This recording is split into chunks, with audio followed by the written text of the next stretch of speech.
So good morning guys. तो चलिए start करते हैं आज के यानी कि 6 अक्टूबर के इंपॉर्टेंट करंट अफेयर्स को। तो आज का इंपॉर्टेंट प्रश्न देखिए क्या है। तो इसमें पूछ रहे हैं अभी हाल ही में पर्यावरण संरक्षण के लिए व्यक्तिगत श्रेणी में 31वां एमएस स्वामीनाथन पुरस्कार किसे मिला है।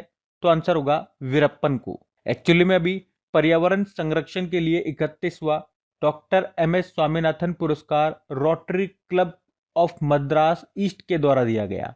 ये पुरस्कार पर्यावरण संरक्षण और जागरूकता में योगदान देने वाले व्यक्तियों, गैर सरकारी संगठनों या कंपनियों को ये पुरस्कार दिया जाता है। इस पुरस्कार से उनको सम्मानित किया जाता है। तो अगर बात करते हैं कृषि क्षेत्र में, ये किसे दिया गया। मैसूर कर्नाटक के सहज समृद्ध को दिया गया। और पर्यावरण संरक्षण में कलेगनार के मछुआरे वीरप्पन को ये सम्मान दिया गया। तो हमसे प्रश्न में पर्यावरण संरक्षण के क्षेत्र में पूछा है तो वीरप्पन आंसर होगा। और कृषि क्षेत्र पूछते तो दिया गया मैसूर कर्नाटक के सहज समृद्ध को। यह आपको ध्यान रखना है। अब आपको याद आना चाहिए कि अभी इसी साल हमने पढ़ा था एमएस स्वामीनाथन जी के नाम पे एक वैश्विक स्तर पर पहली बार पुरस्कार दिया गया था। और मैंने आपको कहा था ये प्रश्न बहुत इंपॉर्टेंट रहेगा। तो वो किसे दिया गया था। एडेमोला एडेनले को, जो कि नाइजीरिया से है।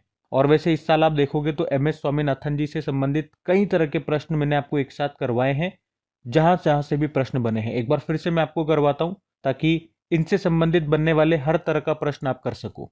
जैसे कि देखो, अभी महाराष्ट्र सरकार ने घोषणा की थी कि वो 7 अगस्त को एमएस स्वामीनाथन जी की जन्म शताब्दी के उपलक्ष्य में उनकी जयंती को सतत कृषि दिवस के रूप में मनाएगा।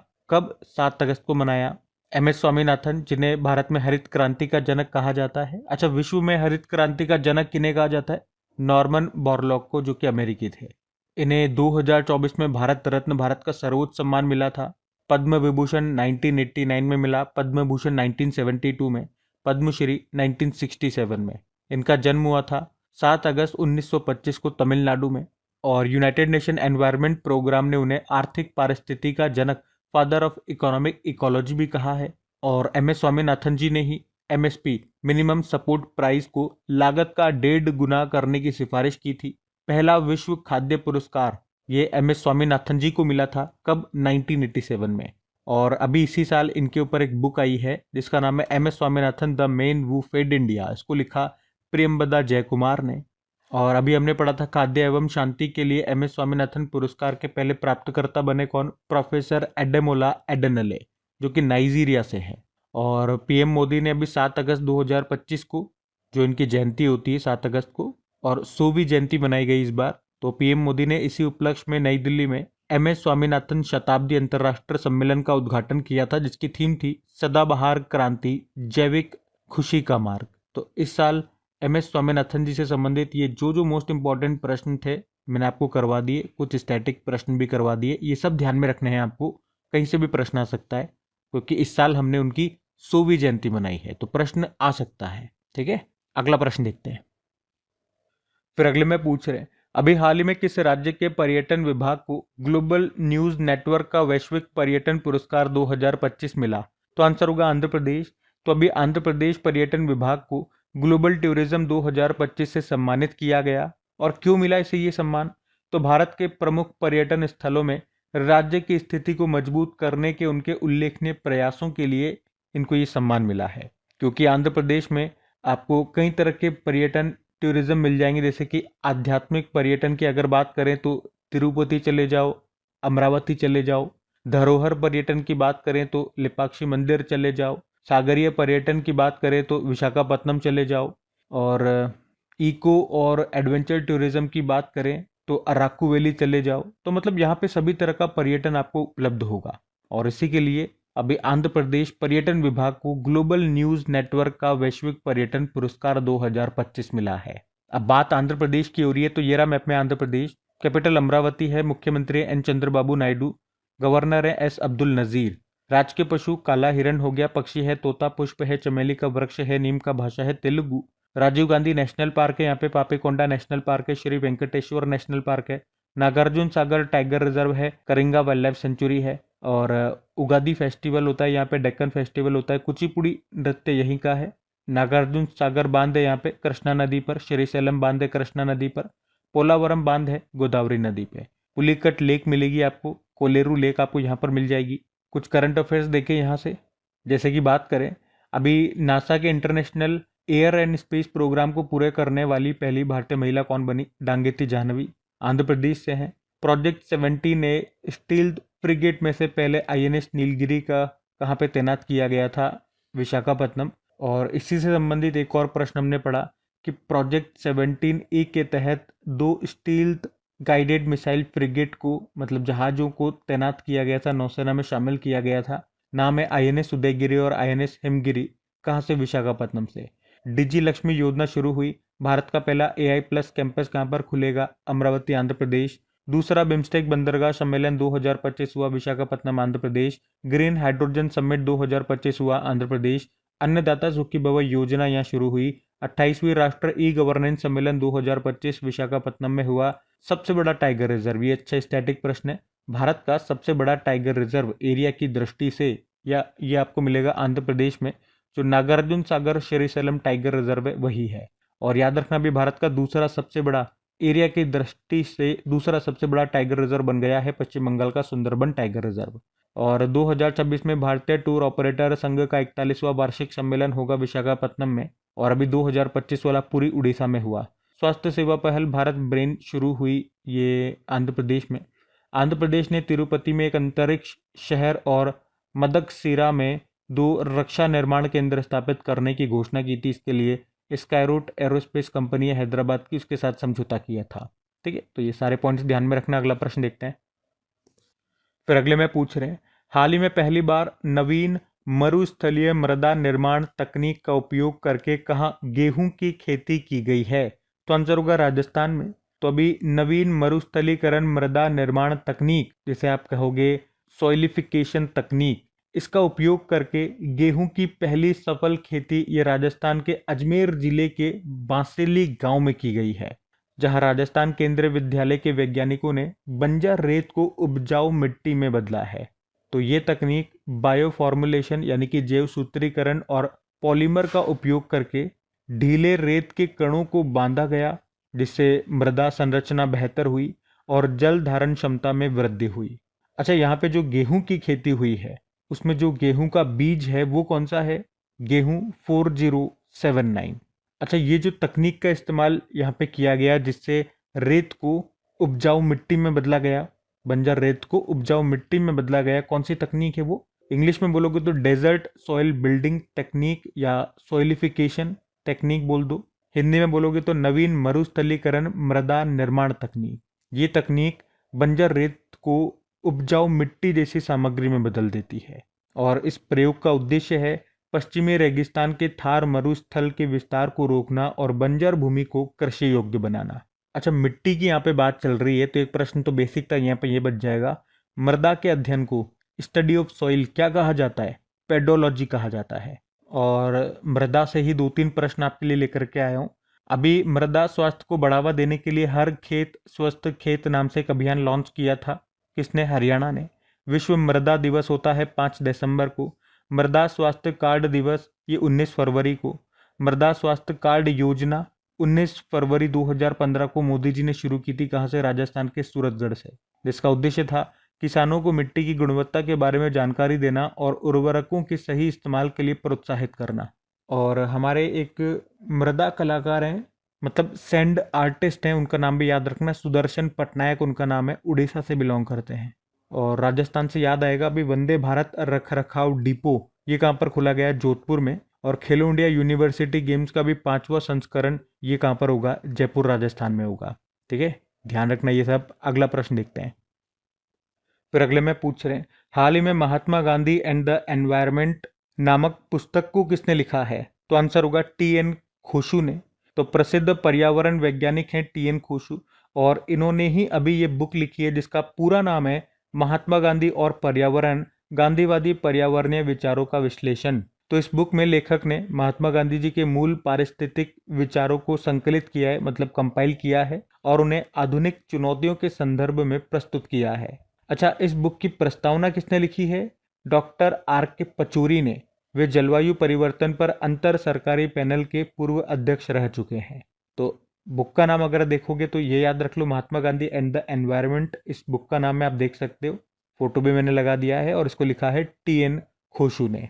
कुछ और बुक्स आपके लिए लेकर के आया हूँ, जैसे कि confessions of a Shakespeare addict को लिखा VS रवि ने, 10 पैसे का पोस्ट कार्ड को लिखा SN अहमद ने, believer's dilemma Vajpayee and the Hindu right's path to power को अभिषेक चौधरी ने, policing and crime trends in India को दिनेश कुमार गुप्ता ने, the rise of the hitman को R कौशिक ने, MS Swaminathan the man who fed India को प्रेमबदा जयकुमार ने, द कॉन्साइंस नेटवर्क को Sugata Srinivas Raju, the new world 21st century global order in India को राम माधव ने, शिखर धवन की ऑटोबायोग्राफी है the one cricket my life and more, history that India ignored को प्रेम प्रकाश ने, why the constitution matter important book रहेगी DY चंद्रचूड़ ने, जो कि हमारे 50वें नंबर के चीफ जस्टिस ऑफ इंडिया थे, वाई भारत मैटर्स को हमारे विदेश मंत्री सुब्रमण्यम जयशंकर जी ने लिखा, ये प्रश्न आ चुका है एग्जाम में, gun down murder of an Olympic champion को संदीप मिश्रा ने लिखा है। ठीक है, ध्यान रखना, इंपॉर्टेंट है बहुत सारी बुक्स इसमें। अगला प्रश्न देखते हैं। फिर अगले में पूछ रहे हैं, अभी हाल ही में भारत को ISSA पुरस्कार 2025 से कहाँ सम्मानित किया गया? तो आंसर होगा मलेशिया। तो अभी भारत को सामाजिक सुरक्षा 2025 में उत्कृष्ट उपलब्धि के लिए प्रतिष्ठित अंतर्राष्ट्रीय सामाजिक सुरक्षा संघ पुरस्कार यानी कि international social security association award से सम्मानित किया गया। और भारत की ओर से ये पुरस्कार किसने प्राप्त किया? मनसुख मांडविया जी ने, जो कौन है? वैसे तो हमारे ये केंद्रीय श्रम व रोजगार मंत्रालय भी संभालते हैं और youth affairs and sport ministry भी इन्हीं के पास है। और कहाँ पे मिल रहा इनको ये सम्मान? कुआलालंपुर मलेशिया में। और वहाँ पे इन मंत्री जी ने बताया कि देश में सामाजिक सुरक्षा कवरेज का दुनिया में सबसे तेज विस्तार हमारे यहीं पे हुआ है, जो कि 2015 में 19% था और अभी बढ़ करके 2025 में ये 64.3% हो गया है, जो कि 94 करोड़ से अधिक लोगों को कवर कर रहा है। इसके अलावा सामाजिक सुरक्षा कवरेज में वृद्धि के बाद इंटरनेशनल सोशल सिक्योरिटी एसोसिएशन की महासभा में भारत का हिस्सा 30 तक पहुंच गया है, जो कि किसी भी देश के लिए सबसे अधिक वोट शेयर है।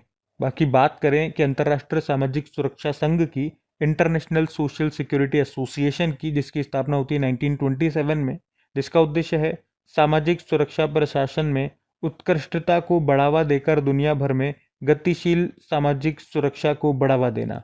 इसका मुख्यालय आपको जेनेवा स्विट्जरलैंड में मिलेगा, जहां पे इंटरनेशनल लेबर ऑर्गेनाइजेशन का मुख्यालय है।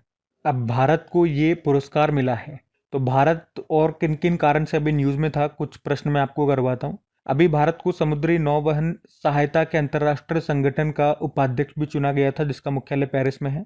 भारत और मोरक्को को सड़क सुरक्षा मानकों को बढ़ाने के लिए Prince Michael road safety award मिला था, और ये सड़क सुरक्षा के क्षेत्र में सर्वोच्च पुरस्कार होता है। मेट्रो रेल नेटवर्क के मामले में चाइना पहले स्थान पर है, अमेरिका है, फिर तीसरे स्थान पर भारत आता है। लेकिन सड़क नेटवर्क के मामले में भारत दूसरे स्थान पर है, क्योंकि पहले स्थान पर अमेरिका है। भारत के वैज्ञानिकों ने चंद्रमा के दक्षिणी ध्रुव पर पहला विस्तृत भूवैज्ञानिक मानचित्र तैयार किया था। 2025 के लिए किस देश को बंगाल की खाड़ी कार्यक्रम अंतर सरकारी संगठन का अध्यक्ष चुना गया? भारत। मुख्यालय इसका आपको मिलेगा चेन्नई में। और भारत को नारकोटिक्स ड्रग आयोग के 68वें सत्र की अध्यक्षता के लिए चुना गया। भारत पहली बार नारकोटिक्स ड्रग पर संयुक्त राष्ट्र आयोग की अध्यक्षता करेगा। 14वीं ADMM प्लस आतंकवाद रोधी बैठक 2025 हुई भारत में। भारत में भी कहा? नई दिल्ली में। ADMM मतलब होता है आसियान डिफेंस मिनिस्टर्स मीटिंग, और भारत पहली बार इसको होस्ट कर रहा है। सह अध्यक्षता कौन कर रहा है यहाँ पे? मलेशिया। और भारत 2024 में किस शहर में FDI का सबसे बड़ा विदेशी निवेशक बना था? दुबई। पायलटों के लिए EPL इलेक्ट्रॉनिक पर्सनल लाइसेंस जारी करने वाला दूसरा देश बना था भारत, क्योंकि पहला चाइना है। भारत सरकार ने संसद सदस्य के वेतन में कितने प्रतिशत की वृद्धि की थी? 24%। तो इन सब कारण से भारत न्यूज में रहा, ध्यान में रखना। अगला प्रश्न देखते हैं। फिर अगले में पूछ रहे हैं कि अभी हाल ही में भूमि प्रशासन और आपदा प्रबंधन पर राष्ट्रीय सम्मेलन का आयोजन कहां पर किया गया? तो आंसर होगा गुजरात में। तो अभी भूमि प्रशासन और आपदा प्रबंधन पर राष्ट्रीय सम्मेलन हुआ 3 अक्टूबर 2025 को। कहां? गुजरात के गांधीनगर के महात्मा मंदिर में। जिसका उद्देश्य था, इस आयोजन का उद्देश्य था भूमि प्रशासन को आधुनिक बनाना, आपदा प्रतिरोधक क्षमता को मजबूत करना और डिजिटल एवं नवाचार के माध्यम से नागरिकों के भूमि अधिकारों को सुनिश्चित करने के राष्ट्रव्यापी प्रयासों पर चर्चा करना।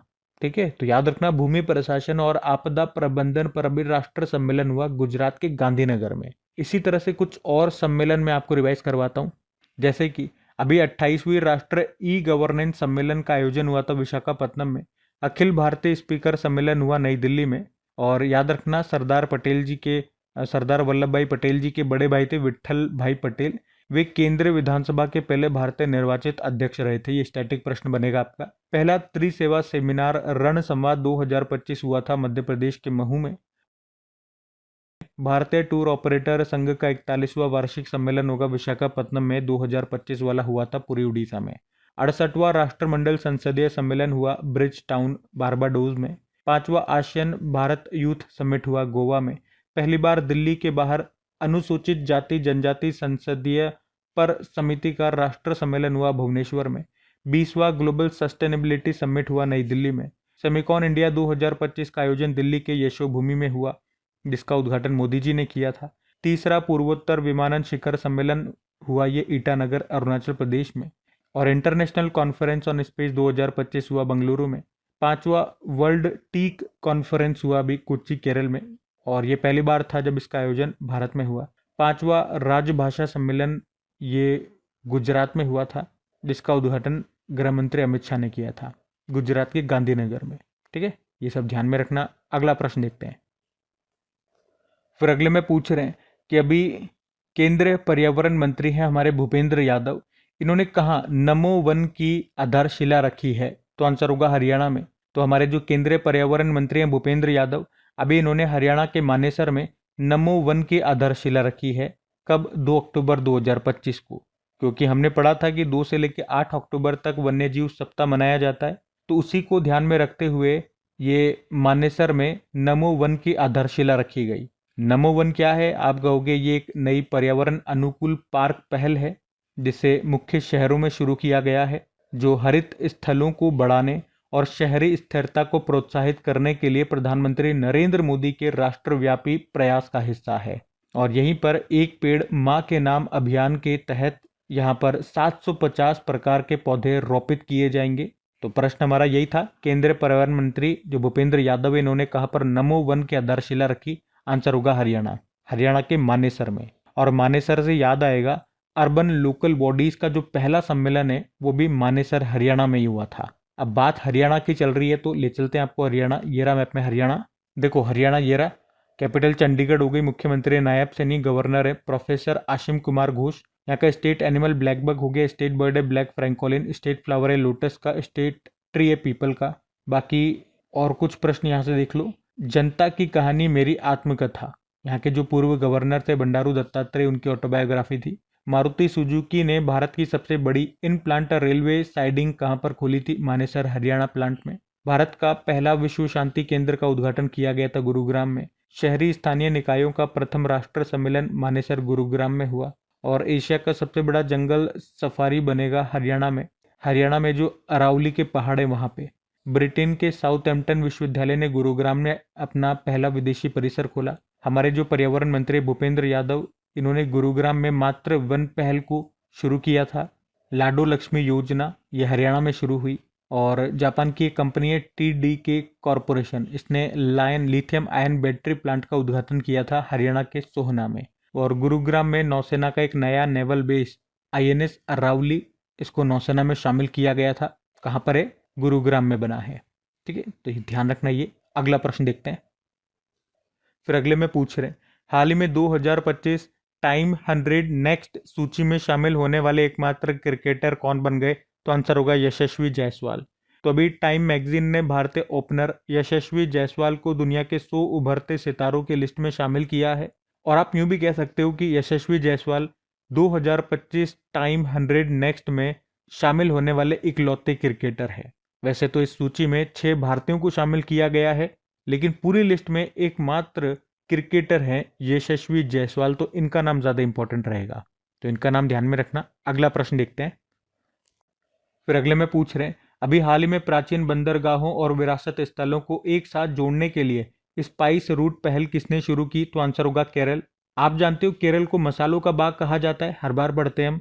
तो अभी केरल ने ही स्पाइस रूट पहल को शुरू किया है, जिसका उद्देश्य है प्राचीन समुद्री व्यापार मार्गों का पुनरुद्धार करना, खासतौर पर यूनेस्को के द्वारा मान्यता प्राप्त जो मसालों और अन्य सामानों का पूर्व से पश्चिम तक परिवहन करते थे। ऐसे प्राचीन समुद्री व्यापार मार्गों का पुनरुद्धार किया जाएगा। या हम यूं भी कह सकते हैं कि केरल सरकार ने मुजेरिस प्रोजेक्ट के तहत ये स्पाइस रूट पहल शुरू की है। प्रश्न ऐसा भी आ सकता है, किस प्रोजेक्ट के तहत शुरू किया इस स्पाइस रूट पहल को केरल ने? थोड़ा डीप में अगर पूछेगा तो आंसर हो जाएगा मुजेरिस प्रोजेक्ट, जिसका उद्देश्य है प्राचीन बंदरगाहों और ऐतिहासिक स्थलों को जोड़ते हुए एक स्पाइस रूट पर्यटन सर्किट बनाना। ये पहल मसाले आधारित पर्यटन को बढ़ावा देगी और अमूर्त सांस्कृतिक विरासत को भी बढ़ावा देगी। बाकी एक पॉइंट ये भी याद रखना, मसाला अनुसंधान केंद्र ये आपको मिलेगा कोझिकोड केरल में। केरल की बात हो रही है, चलो केरल ही ले चलते हैं आपको। ये रहा मैप में केरल, जिसकी कैपिटल होती है तिरुवनंतपुरम। मुख्यमंत्री है पिनाराई विजयन, गवर्नर है राजेंद्र विश्वनाथ अर्लेकर। यहाँ का राजकीय पशु हाथी हो गया, पक्षी है ग्रेट हॉर्नबिल, पुष्प है कोनिकोना, वृक्ष है नारियल का फल है कटहल, मछली है green chromide. Silent valley national park है, पेरियार नेशनल पार्क है, एराविकुलम नेशनल पार्क है, अनामुडी शोला नेशनल पार्क है। इडुक्की डैम है, यहाँ पे पेरियार नदी पर क्लासिकल डांस होता है कथकली और मोहिनीअट्टम। यहाँ की क्लासिकल लैंग्वेज मलयालम है। ओणम त्योहार, त्रिशूरपुरम, अट्टुकल पोंगल, मकर विलक्कू, विशु उत्सव, पहला अंतर्राष्ट्रीय समुद्र तट महोत्सव यहाँ मनाया गया था। एक प्रश्न एग्जाम में आया था ये, केरल का कौन सा त्योहार नए साल का प्रतीक है? तो विशु उत्सव याद रखना। केरल के समुद्री तट को मालाबार तट कहते हैं, तमिलनाडु के समुद्री तट को कोरोमंडल तट कहते हैं। और केरल, मैंने कहा ना ये हमेशा पढ़ते हैं, मसालों का बाग केरल को कहा जाता है। सबरीमाला टेम्पल भी है यहाँ पे। कुछ और स्टैटिक करंट अफेयर्स के प्रश्न देख लो केरल से।